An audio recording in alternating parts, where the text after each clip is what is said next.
از نور پاک قرآن صبح صفا دمیده. Assalamualaikum warahmatullahi wabarakatuh. Pemirsa MTA dimanapun Anda berada, senang bisa kembali menyapa Anda semua dalam program Lafaz Al-Masih, sebuah program yang akan membahas sabda, nasihat, dan juga fatwa dari pendiri Jemaat Ahmadiyah, Hazrat Mirza Ghulam Ahmad alaihissalam tentang berbagai topik yang terangkum dalam kitab Malfuzat Jilid kedua. Bersama saya Harpan Ahmad dan juga narasumber kita, Maulana Dili Sadili Fadal Ahmad. Dalam 25 menit ke depan kita akan membahas satu topik yang menarik tentang memperlakukan istri dengan baik. Namun sebelum kita masuk kepada bahasan kali ini, terlebih dahulu kita sapa narasumber kita. Assalamualaikum Pak Dili.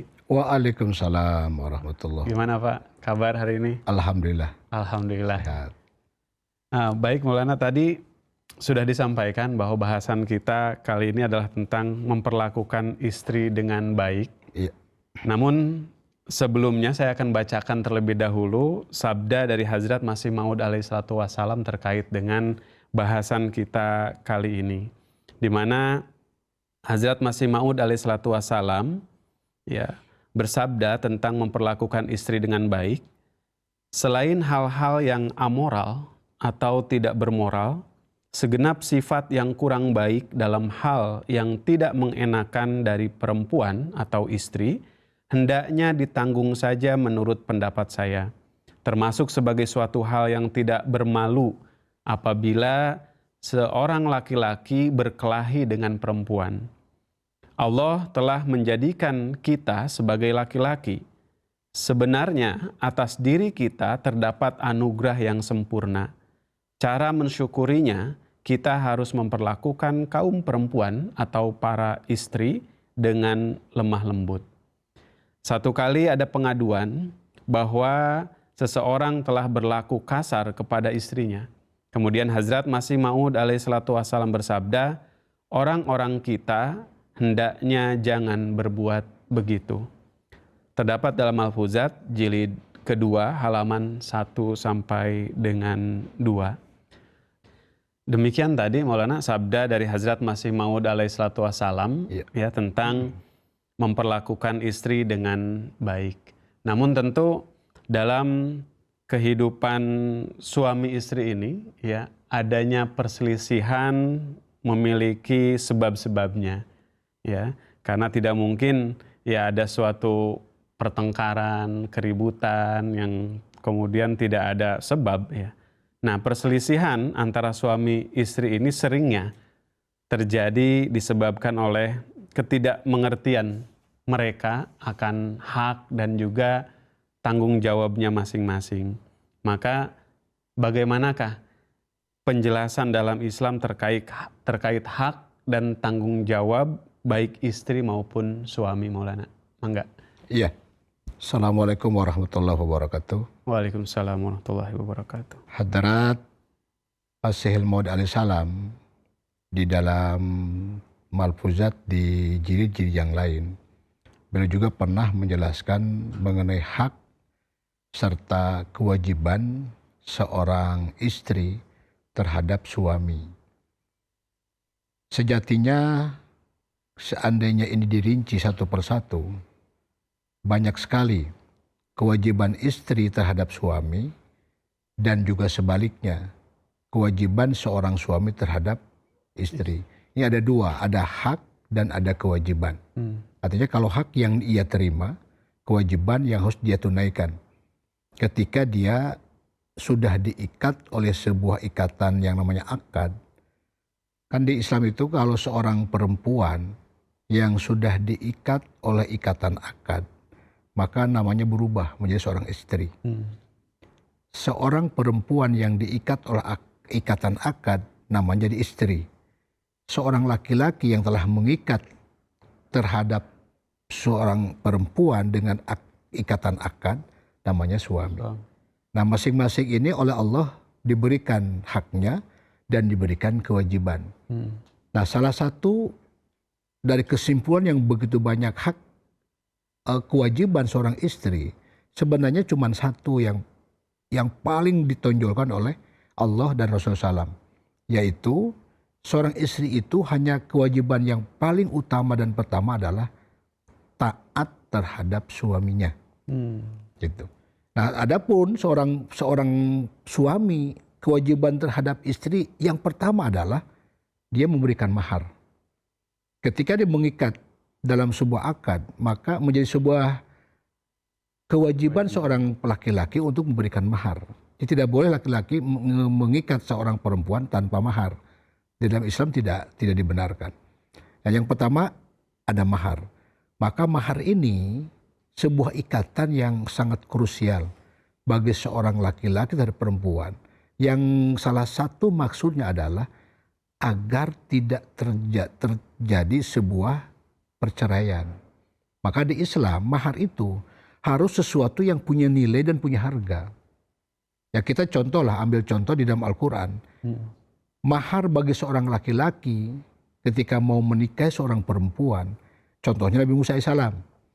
Ketika beliau mau menikah seorang istrinya, beliau itu disuruh oleh calon mertuanya untuk mengembalakan kambing selama 8 tahun. Tanpa digaji. Ya kalau gajinya 1 bulan 400.000 kali 8 tahun. Jadi, nah Hadrat Khalifatul Masih kedua memberikan ini bukan perintah, tapi beliau berfatwa, seandainya saya ditanya tentang mahar, maka saya akan mengatakan bahwa mahar bagi seorang hudam terhadap calon istrinya adalah minimal 6 bulan gaji. Jadi kalau gajinya 1 miliar, berarti maharnya 6 miliar. Gede amat gitu ya. Nah justru dengan besarnya ini, seorang laki-laki akan berpikir beratus-ratus kali untuk menceraikan istrinya. Kenapa? Maharnya mahal. Jadi keliru hari ini kita menyaksikan di berbagai banyak pernikahan di luar bahwa mahar itu sangat ya bagi saya itu sangat memalukan. Kan seakan-akan dengan mahar itu orang itu ahli dalam hal itu. Misalnya gini, maharnya apa? Seperangkat alat sholat. Berarti seperangkat sholat sajadah, sarung. Kalau bagi perempuan mau kena gitu. Nah, nilainya berapa barang itu? Kan seolah-olah ini orang ahli sholat kan. Padahal jangan-jangan orang tidak pernah sholat. Tapi maharnya seperangkat alat sholat. Nabi katakan semahar itu harus sesuatu yang bisa dinilai. Dan bisa dibagi 2. Maka di dalam jemaat kita ini, salah satu yang untuk mencegah dari perceraian adalah mahar yang tadi itu. Dan itu salah satu atau haknya seorang istri, kewajiban seorang suami. Yang kedua, haknya seorang istri itu mendapatkan nafkah dari seorang suami, baik nafkah jasmani maupun nafkah rohaninya. Gitu. Kewajiban bagi seorang istri, seorang suami untuk memberikan nafkah terhadap istrinya, hak bagi seorang istri mendapatkan nafkah dari suaminya. Yang ketiga, suami itu punya kewajiban untuk apa? Menjadi pelindung bagi istri dan keluarganya. Kenapa? Karena Quran memberikan ultimatum. Ar-rijalu qawwamuna 'alan nisa. Maknanya seorang laki-laki itu sebagai pelindung bagi seorang perempuan. Dan banyak lagi yang hak-hak seorang perempuan dari seorang suami, kewajiban seorang suami terhadap istrinya. Nah, terjadinya percekcokan, salah satu di antaranya adalah karena kedua makhluk Allah ini tidak memahami hakikat dari sebuah pernikahan. Maka Nabi memberikan ajaran kepada umatnya, an-nikahu sunnati. Nikah itu sunnah saya. An-raghiba bi sunnati falaysa minni. Orang yang tidak ikut sunnah saya bukan golongan saya. Nah sekarang banyak ditafsirkan seakan-akan nikahnya yang sunnah. Padahal dalam ritual, tata cara, seremoni pernikahan itu harus mengikuti tata cara Rasulullah. Nah kalau itu basic sebenarnya. Kalau itu tidak dilakukan, maka pasti akan ada sesuatu. Nabi mewanti-wanti itu. Nah, cara memilih pasangan, Nabi pun memberikan anjuran. Tunkahu mar'atu li arba'in. Tikahi oleh kamu seorang perempuan karena 4 perkara. Yang pertama, lihasabiha, keturunannya, biru, kuning, jingga, merah gitu kan. Ya kadang-kadang orang mengatakan, oh ini berdarah biru. Kenapa? Ini yang satu biru, yang satunya hitam, jadi tidak nyambung gitu. Jadi bahasa Nabi itu, yang pertama itu keturunan. Maksudnya keturunan begini. Karena kan ada orang yang keturunannya misalnya tadi ada gen A, gen B, gen C gitu ya. Itu perlu diperhatikan juga. Kenapa? Itu kan akan terus berkepanjangan sampai di generasi berikutnya. Nabi itu begitu hati-hatinya. Jangan di tengah jalan ketahuan, akhirnya apa?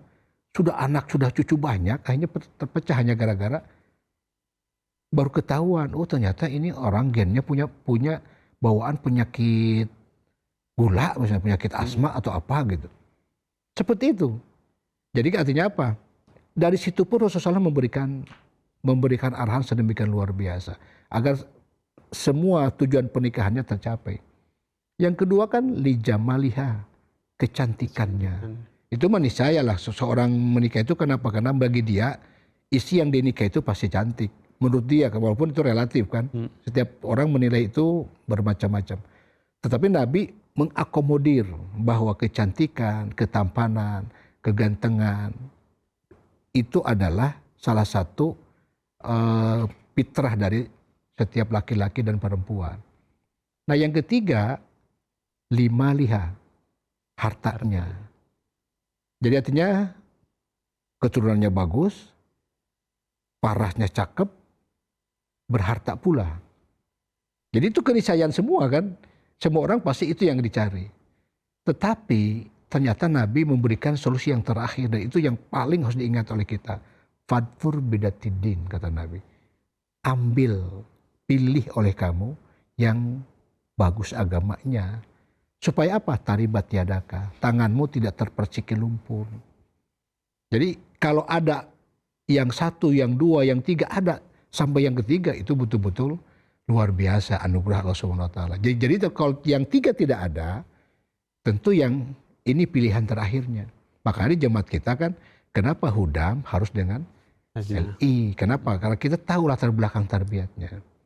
Nah itu. Nah ketika ini dipahami oleh kedua-duanya, seorang istri tahu haknya dan tahu kewajibannya, seorang suami tahu kewajiban dan tahu haknya, maka insya Allah tidak akan pernah terjadi apa-apa. Oleh karena itulah kan Nabi ketika menyampaikan khutbah nikah terhadap pasangan umatnya, pesan Nabi pertama apa coba? Jadilah kamu manusia. Kepada si pengantin perempuan, juga ke pengantin laki-laki. Maksudnya apa? Karena manusia itu kadang salah, kadang benar. Jadi ketika si suami melihat istrinya salah, sadar dia, oh iya dia manusia. Maksudnya apa? Dia bukan malaikat yang akan selalu benar, tidak pernah salah. Atau dia bukan setan yang selalu salah. Dia manusia, kadang ada benarnya, kadang ada salahnya. Jadi ketika istri lihat suaminya dalam keadaan keliru, sadar dia, oh iya, yang saya nikah itu manusia, bukan malaikat, bukan setan. Atau sebaliknya. Nah ketika timbul kesadaran itu, jadi no problem sebenarnya. Memang manusia pasti ada salah gitu. Nah yang berikutnya, si istri kadang-kadang banyak sekali yang kurang memahami dari tujuannya dia menikah. Nah seorang perempuan harusnya begini. Saya sering ditanya oleh ibu-ibu yang curhat mengenai keadaan suaminya. Maka saya tanya, waktu ibu nikah tujuan dulu apa? Gitu. Maksud pembalik gimana? Begini, kalau ibu sadar ketika ibu menikah dengan suami, sebagai seorang perempuan apa? Suami adalah perisai bagi seorang istri untuk apa? Masuk neraka. Nabi dengan tegas mengatakan, haram hukumnya seorang istri masuk neraka ketika dia mati dalam keadaan ridho suaminya. Jadi kalau ridho suaminya, haram seorang istri masuk neraka. tidak akan tersentuh api neraka seorang istri yang diridhoi oleh Suami. suaminya. Nah kalau itu diposisikan bahwa saya menikah dengan kamu itu kenapa? Saya akan jadikan kamu sebagai perisai saya. Terserah kamu mau A, mau B, mau C, mau D seperti apa. Kamu tidak memenuhi hak kamu. Saya tidak pusing. Yang jelas saya diberikan anugerah oleh Allah untuk menjadikan kamu sebagai perisai bagi saya. Nah kalau itu dipegang oleh istri, no problem. Saya yakin itu. Nah cuman bagi seorang laki-laki, jangan juga jumawa ketika seolah-olah dia punya super power. Nabi katakan begini di dalam khutbah nikah itu, di awal-awal itu.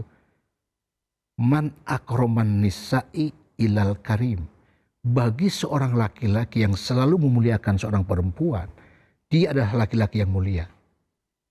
Wa man anhunna ilal laim.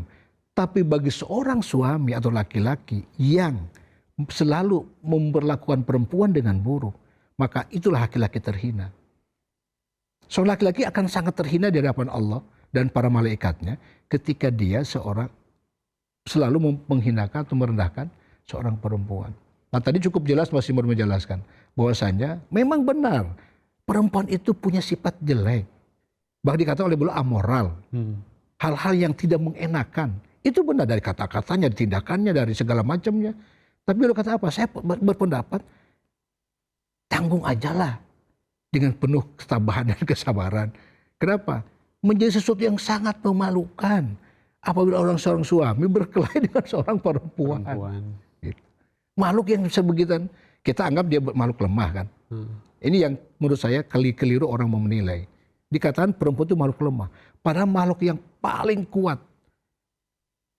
Spesies makhluk Allah yang paling kuat di muka bumi ini adalah perempuan. Laki-laki tidak pernah sanggup mengurus anak seharian 24 jam.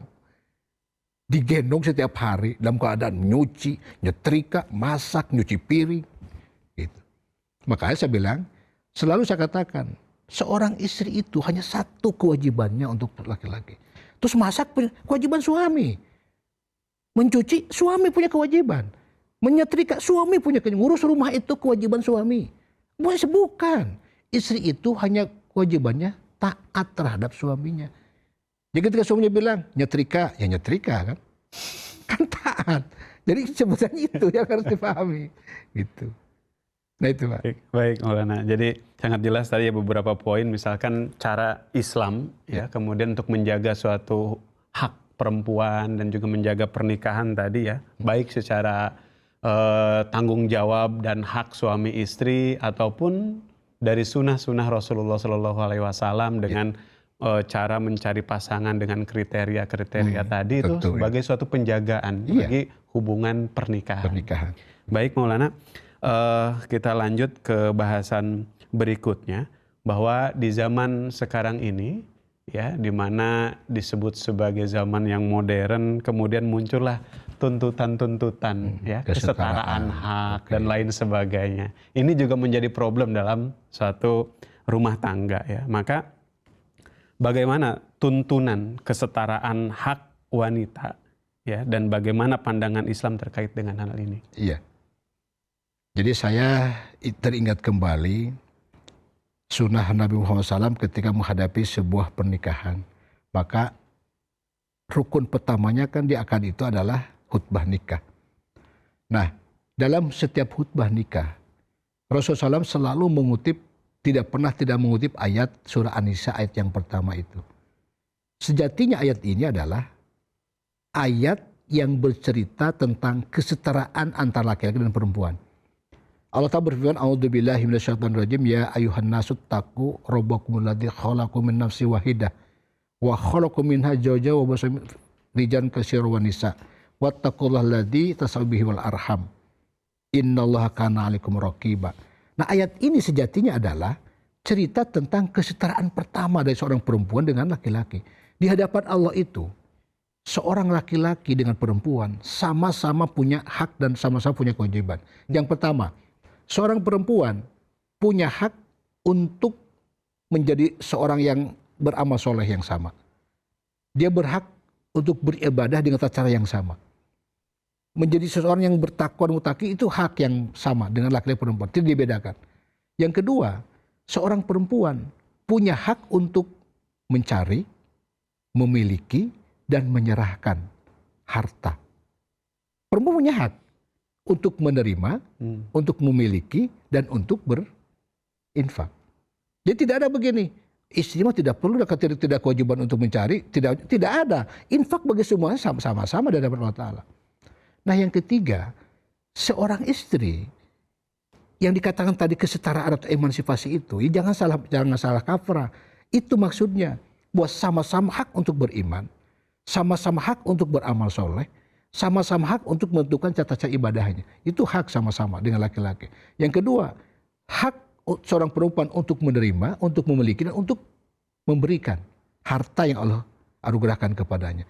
Yang ketiga, seorang perempuan itu punya hak untuk menjadi ahli waris dengan perempuan, walaupun hitungannya berbeda, tapi sama-sama ahli waris. Kan tidak begini, kalau perempuan tidak usah dikasih waris, dan perempuan nanti juga akan ditarik oleh laki dengan maharnya. Tidak bisa. Hanya tadi hitungannya lebih kecil daripada hak seorang laki-laki. Nah, perempuan menggugat, kenapa perempuan berbeda dalam waris dengan laki-laki? Ya jelas berbeda lah. Karena laki-laki yang membeli, perempuan yang dibeli. Disitulah Allah adilnya. Kalau mau sama ya kamu jangan minta mahar, kan gitu. Nah itu di depan Allah Ta'ala. Sebenarnya emansipasi itu dalam hal itu. Bukan dalam pengertian seorang perempuan harus maju ke garis depan. Sehingga kalau perempuan maju ke garis depan, terus yang menjaga anak-anak siapa? Yang mendidik generasi itu siapa? Yang akan menjadikan garis emas ke depan itu siapa? Kalau perempuan maju ke depan seperti yang laki-laki lakukan hari ini. Jika keliru memahami emansipasi, hakikatnya bukan di situ. Tadi punya hak yang sama tentang menentukan keimanannya, cara ibadahnya, menjadi orang yang beramal soleh, mendapat sorga, mendapatkan reward Allah. Itu yang dikatakan Allah Ta'ala sama-sama punya hak. Di Quran disebutkan, wal mu'minun wal mu'minat, wal muslimin wal muslimat, was-sha'imin was-sha'imat, was-shadiqin was-shadiqat. Itu sama disebut dua-duanya Allah Ta'ala. Artinya apa? Mereka sama-sama. Yang laki-laki, yang perempuan, yang laki-laki saum, yang laki perempuan yang saum, sama punya hak di sisi Allah SWT. Dan itu sebenarnya. Nah, ketika ini disalahpahami, seakan-akan perempuan menuntut hak seperti yang laki-laki lakukan. Kenapa? Secara fisik, secara kekuatan, mental, itu berbeda. Majelis kami juga berbeda. Itu yang tidak boleh dilanggar oleh manusia. Kodrat itu tidak boleh dilanggar oleh manusia. Sehebat apapun perempuan, tetap dia punya kodrat. Dicipta oleh Allah apa? Dia harus menstruasi. Dia melahirkan. Maka Allah dari semenjak Adam diciptakan sampai detik ini tidak pernah mengangkat Nabi itu dari perempuan. Bukan Allah tidak adil, bukan. Bukan Allah membeda-bedakan, bukan Allah Ta'ala diskriminasi, tidak. Tapi tadi perempuan punya tugas yang lebih mulia di sisi Allah Subhanahu wa Ta'ala. Perempuan punya tugas yang lebih besar daripada seorang laki-laki. Kan suatu ketika ada seorang suami istri yang merasa suami ini merasa bahwa segagalnya dia gitu. Sehingga merasa lelah lihat istrinya duduk diam aja di rumah dan apa-apa. Tapi seakan-akan dia selalu disalahkan gitu. Pas datanglah ke psikiater si suami ini mengadu bahwa saya sudah lelah dok. Perasaan saya yang cari nafkah, saya yang punya duit, saya ini, tapi seolah saya yang ini gitu. Terus dokter nanya, saya tanya ke bapak dulu, yang pagi-pagi bikin sarapan siapa? Istri saya. Yang pagi-pagi memandikan anak-anak siapa? Istri saya. Yang menyetrika baju, istri saya. Yang nyemir sepatu, istri saya. Yang ngantar anak ke sekolah, istri saya. Yang nyiapkan sarapan bapak, istri saya. Yang nyetrika baju bapak, istri saya. Yang nyiapkan air panas bapak, siapa? Saya. Kalau perasaan kata dokter, yang kerja istri bapak deh. Bukan bapak kan. Nah ini yang lupa gitu. Itu. Oke, baik Maulana, sangat jelas sekali ya penjelasan bahwa memang ada kesetaraan hak laki-laki dan perempuan, tapi dalam pandangan yang berbeda ya. bukan dalam hal tadi menuntut satu sama lain untuk maju ke depan, ya untuk saling kemudian berkontestasi, bukan itu ya, tapi untuk sambil saling mengambil peran satu sama lain. Baik, mungkin itu tadi bahasan terakhir kita, Maulana. Mungkin bisa dirangkumkan tadi apa dari bahasan kita kali ini. Singkat saja, Maulana. Oke. Jadi perlu kita pahami Hadrat Rasulullah SAW begitu sangat konsen dan perhatian terhadap kewajiban dan hak-hak seorang istri dan suami, khususnya di kalangan murid-murid beliau.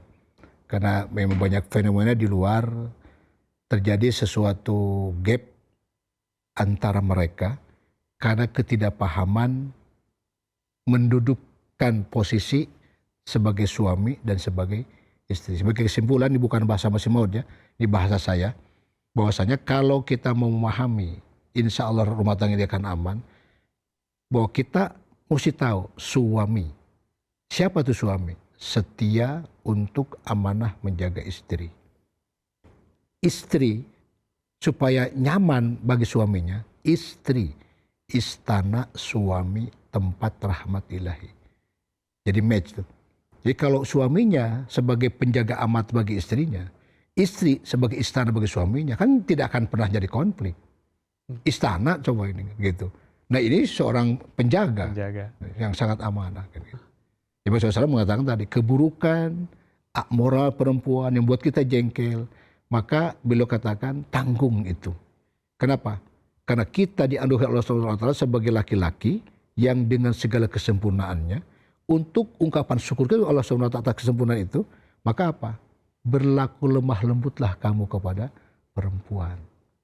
Gitu. Jangan sekali-kali di antara murid-muridku yang berlaku kasar terhadap perempuan. Itu hal yang sangat memalukan. Baik Maulana, jazakumullah khairal jazaa penjelasannya. Para pemirsa MTA yang dirahmati Allah Subhanahu wa taala, alhamdulillah bahasan kita kali ini tentang memperlakukan istri dengan baik telah selesai. Terima kasih kepada narasumber atas ilmu dan juga penjelasannya. Juga terima kasih kepada para pemirsa yang telah menyimak acara ini sampai dengan selesai. Kami akan kembali dengan pembahasan yang berbeda tentunya di episode-episode berikutnya. Sampai jumpa, tetap sehat dan selalu dalam lindungan Allah Ta'ala. Assalamualaikum warahmatullahi wabarakatuh. Waalaikumsalam warahmatullahi wabarakatuh. از نور پاک قرآن صبح صفا دمیده